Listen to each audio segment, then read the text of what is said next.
Hello there, my name is Ben Alderson-Day, and I'm the author of Presence, The Strange Science and True Stories of the Unseen Other.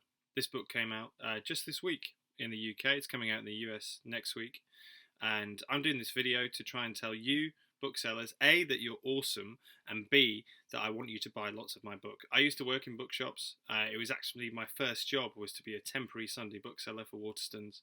And believe me when I say I know that this particular book is excellent for floor stacks and for pyramids. It's brilliant for building materials, but also once you open the book, it's got some fascinating stories inside.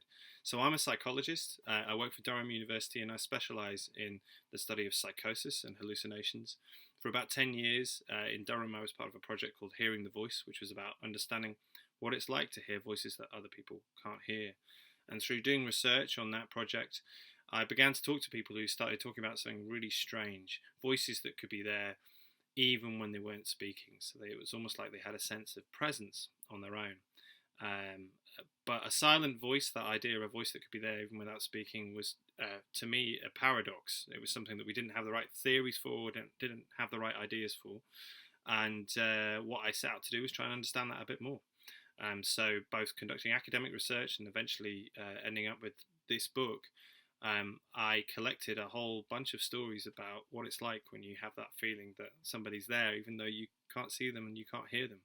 And actually, this is an experience that happens in loads of different contexts. So not just conditions like schizophrenia, it's also really common in Parkinson's, but not many people know about that. It happens in forms of dementia as well. It can happen as a result of epilepsy or changes to the brain through stroke or tumour. But it's happening, in houses up and down the country every day through things like sleep paralysis as well. That's a phenomenon where like 77% of adults will experience it at some point in their lifetimes, and over half of them will sometimes wake, not be able to move their body, and feel like there's a presence in the room, often one with really evil or malevolent intent. And what I discover through the story of presence in this book is actually that presences are all around us, whether in survival situations, in context of grief and bereavement, in the practice of spiritualists and psychics, and even in the minds of writers and readers when they're engaging in fictional texts. So it's a book that takes on many different perspectives. It's not just a big book about the brain. It's not about this kind of big new theory of mental illness or psychosis. It touches on mental health. It touches on consciousness. It touches us on the imagination, and it touches on the human experience in situations of extreme adversity.